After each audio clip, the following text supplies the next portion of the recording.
Aujourd'hui, je vais te montrer pourquoi et surtout comment trier ses abonnés sur Instagram pour optimiser son profil.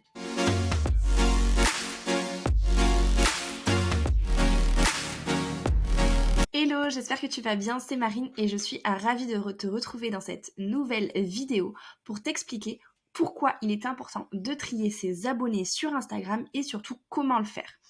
Et je vais faire ça en te montrant comment moi, personnellement, je procède. C'est vrai que c'est hyper important de faire attention à ce qu'il n'y ait pas tout et n'importe quoi dans nos abonnés sur Instagram afin que on garde un taux d'engagement qui soit cohérent avec notre contenu et que notre audience interagisse un maximum. Si on a des personnes qui ne sont pas intéressées par notre contenu et qui s'abonnent, ça va venir fausser un petit peu nos statistiques et du coup plomber notre compte Instagram et ce n'est vraiment pas le but. Et c'est pour ça que je vais t'expliquer dans un premier temps pourquoi c'est important de trier ses abonnés. La première chose, c'est que trier ses abonnés, c'est important puisque ça permet de paraître beaucoup plus professionnel. Parce qu'on va avoir des personnes qui sont qualifiées et qui sont intéressées par notre contenu. On va pas avoir de faux comptes de cette façon-là, de comptes qui ne sont pas intéressés, qui ne vont jamais interagir, de personnes un petit peu bizarres. Ensuite, le deuxième point, ça va être que ça permet d'améliorer son engagement. Parce que ça ne sert à rien d'avoir 2000 abonnés s'il y a que une quinzaine de personnes qui sont actives. C'est comme si on avait finalement des faux abonnés. Ces abonnés, en fait, ils ne servent à rien puisqu'ils ne sont pas là parce que votre contenu leur plaît. Si votre contenu leur plaisait, ils interagiraient avec le vôtre. Et là, du coup, c'est pas le cas. Et du coup, ça va fausser votre engagement. Et le but, c'est vraiment de l'améliorer au maximum. Donc, en triant ses abonnés, on va certes faire baisser le nombre d'abonnés, mais les abonnés qui seront là seront beaucoup plus impactants, interagiront beaucoup plus avec le contenu. Ensuite, le troisième point, c'est que ça va permettre d'attirer plus facilement sa cible. Et donc, il y a un souci de ciblage et de pertinence au niveau du contenu et de la visibilité du compte. Si votre compte, toutes les personnes qui sont abonnées sont des personnes qui ne sont absolument pas dans votre cible. Que ce sont, par exemple, si je prends mon exemple, je suis community manager et je cible les professionnels du bien-être. Si toutes les personnes qui s'abonnent à moi sont des comptes perso de personnes lambda qui ne s'intéressent absolument pas au bien-être, dont leur secteur d'activité n'est absolument pas le bien-être. En fait, toute cette personne-là, le contenu que je vais proposer, finalement, je vais le proposer un peu dans le vide parce que ça ne va pas intéresser ce groupe de personnes-là, ce gros groupe de personnes-là qui est abonné à moi. Et du coup, ça ne va pas être pertinent. Alors que peut-être si je me rends compte que ma cible, elle est ailleurs, si j'attire d'autres personnes, je vais pouvoir changer aussi mon discours et l'adapter à la cible qui se cache sur mon compte. Moi, je sais que personnellement, j'ai aussi beaucoup de coachs et de formateurs. Du coup, je modifie également un petit peu mon discours parce que je sais que j'attire beaucoup ces personnes-là. Et du coup, des fois, je me pose des questions sur un petit peu, est-ce que je ne changerai pas ma cible parce que je me rends compte que c'est beaucoup plus pertinent pour ce type de personnes-là.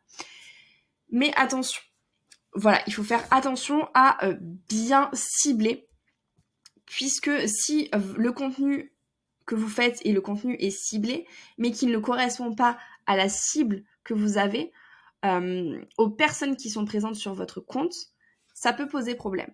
Et plus vous allez proposer du contenu ciblé, qui va correspondre aux personnes qui sont abonnées à vous, plus Insta va comprendre du coup que ce que vous proposez s'appelait à votre audience, parce que forcément elle se sent concernée, plus finalement elle va rendre votre compte visible aux personnes similaires. Et donc, vous aurez un plus grand ciblage et votre contenu sera propulsé de manière pertinente. Ensuite, le quatrième point, ça va être la relation client qui va être améliorée. Parce que forcément, on va échanger avec les bonnes personnes. On va échanger avec nos abonnés. On va échanger avec nos clients. Et du coup, forcément, ça va créer un lien de confiance. Ça va humaniser aussi. Donc, c'est important de se focaliser aussi sur les personnes qui engagent avec nous plutôt que les personnes qui n'engagent pas avec nous. Ensuite, l'autre point fondamental, maintenant qu'on a vu pourquoi trier ses abonnés, et j'espère que maintenant, vous comprenez aussi plus facilement pourquoi c'est important de faire du tri et de ne pas se dire « Ok, cool, j'ai plein d'abonnés qui arrivent », mais finalement de, entre guillemets, ne rien faire de ces abonnés-là. Mais maintenant, c'est bien de savoir comment les trier. pour pas supprimer finalement tout le monde et n'importe quoi, parce que peut-être que un jour, quelqu'un qui nous paraît comme un faux compte, eh ben on va se dire, en fait, ça en était peut-être pas un, c'était peut-être vraiment quelqu'un qui était fortement intéressé par votre contenu. Donc, pour savoir comment trier ses abonnés, on va déjà se poser une première question. Qui on va supprimer? Les faux comptes.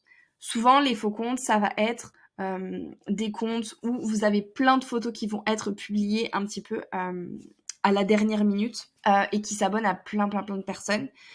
Donc ça, déjà, ça peut être des faux comptes. Vous avez des faux comptes où si vous n'avez pas de photo de profil, vraiment zéro photo publiée. Là, voilà, on peut commencer à se poser des questions. Vous avez du coup des faux comptes aussi, des sugar daddy ou je ne sais quoi qui vont également s'abonner. Ça, pareil, on peut bazarder. On va avoir également tous les robots, tous les bots qui veulent vous faire gagner des abonnés, etc., etc. Ça, pareil, ça ne sert à rien. Tous les comptes malveillants, ça aussi, vous pouvez également les supprimer. Les utilisateurs qui ne parlent pas votre langue, parce que forcément, votre contenu, certes, peut être intéressant, mais du coup, peut-être qu'ils ne vont pas forcément le comprendre. Sauf si c'est quelqu'un qui veut vraiment s'inspirer de votre contenu, donc ça, c'est un petit peu à voir et à tester, peut-être en échangeant avec la personne. Les utilisateurs qui font du follow-and-follow et espèrent du coup finalement un abonnement en retour. Donc ça, ne pas hésiter, des fois on le voit pas forcément au premier coup d'œil parce qu'on s'en rend pas nécessairement compte. Mais du coup, ceux-là, finalement, ils vont s'abonner et se désabonner derrière. Donc, finalement, ils s'auto-suppriment. Mais souvent, on peut vraiment les remarquer quand on va, par exemple, envoyer un message de bienvenue. On voit que la personne s'est abonnée et puis finalement qu'elle se réabonne peu de temps après parce qu'on veut renvoyer un message de bienvenue et qu'en fait, on a vu qu'entre-temps, elle s'était désabonnée. Donc, voilà. Donc dans ces cas-là, peut-être qu'on va direct la resupprimer parce qu'on sait que voilà, ce sera pas pertinent. Et les comptes qui finalement ne vous intéressent pas, ne font pas partie de votre cible, du coup, voilà. Ceux-là, on peut les enlever aussi parce que finalement, ça va fausser vos statistiques. Et je rajouterai aussi qu'on peut supprimer ces abonnés les comptes qui nous polluent un petit peu l'esprit. Ça, c'est comme dans les abonnements. Des fois, il y a des personnes qui interagissent avec notre contenu mais qui ne sont pas du tout en accord avec nos valeurs ou qui nous minent le moral. Du coup, toutes ces personnes-là qui sont un petit peu pas malveillantes, mais voilà, qui ne sont pas en accord avec nos valeurs, avec notre contenu, mais qui nous suivent quand même, on peut les supprimer, voire même les bloquer si c'est plus simple pour vous et que voilà, ça vous correspond mieux de cette façon. Donc ne pas hésiter aussi cette personne-là à les enlever. Donc moi en fait finalement ce que je fais pour trier mes abonnés, c'est que voilà, j'essaie de le faire quand même relativement régulièrement.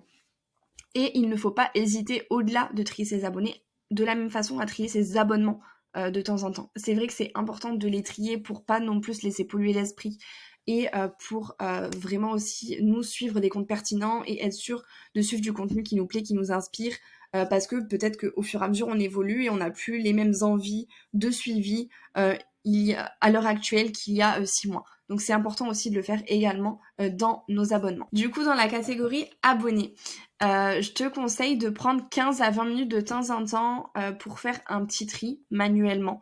Du coup, tu vas sur les comptes, tu regardes, tu supprimes, tu recommences.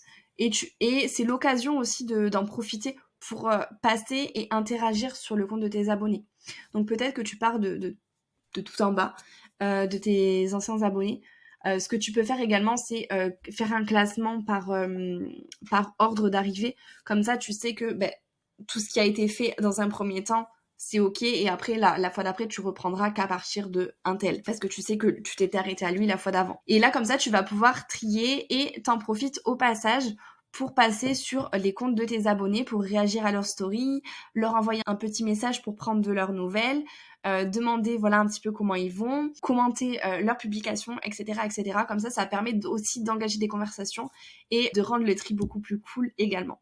Et du coup, voilà, au fur et à mesure, voilà, il y a les personnes avec qui t'engages et les personnes voilà qui ne t'intéressent pas, qui ne sont pas ta cible, etc., etc. et que tu vas pouvoir supprimer. Et moi, de mon côté, comment je procède pour trier mes abonnés? Ce que je fais, c'est que directement sur mon compte Instagram, quand je vois des nouveaux abonnés régulièrement, je vais un petit peu regarder le profil pour voir si justement c'est pas un faux compte, c'est pas une personne qui n'est pas dans ma cible, etc., etc.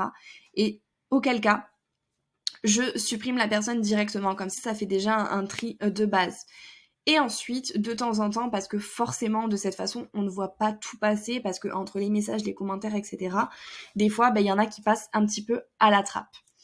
Donc, de temps en temps, environ une fois par mois, je vais aller dans mes abonnés. Et là, je vais du coup supprimer les personnes qui sont abonnées à moi et qui ne m'intéressent pas, qui ne sont pas ma cible et du coup qui, pertinemment, je sais, ne vont jamais interagir avec mon contenu. Ou des personnes qui sont peut-être ma cible mais qui finalement n'interagissent jamais. Donc, si j'envoie par exemple un petit message que la personne ne réagit pas, ça peut m'arriver de la supprimer parce que je me dis du coup concrètement la personne elle est intéressée mais pas vraiment puisque elle ne fait rien en fait avec mon contenu, elle n'interagit pas avec mon contenu, elle n'engage pas avec. Donc, est-ce que c'est pertinent de le garder ou pas? On peut se poser la question. Et si la réponse est non, on peut les enlever également. Et ensuite, ne pas oublier, comme je l'ai dit précédemment, d'aussi faire les abonnements.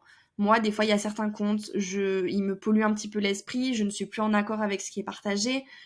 Voilà. La façon de penser ne me va plus, ou c'est plus ce que j'aime consommer à l'heure actuelle. Donc, je n'hésite pas aussi à faire du tri un petit peu dans les abonnements. Je le fais un petit peu moins souvent que dans les abonnés, mais c'est aussi super important de le faire pour être aligné avec ce qu'on veut voir, ce qu'on veut consommer sur son compte Instagram. Et voilà. En tout cas, j'espère que cette vidéo t'a plu et qu'elle aura répondu à tes questions. Si c'est le cas, n'hésite pas à me laisser un petit like, à me laisser un petit commentaire et à t'abonner pour ne pas manquer les prochaines vidéos. À la semaine prochaine!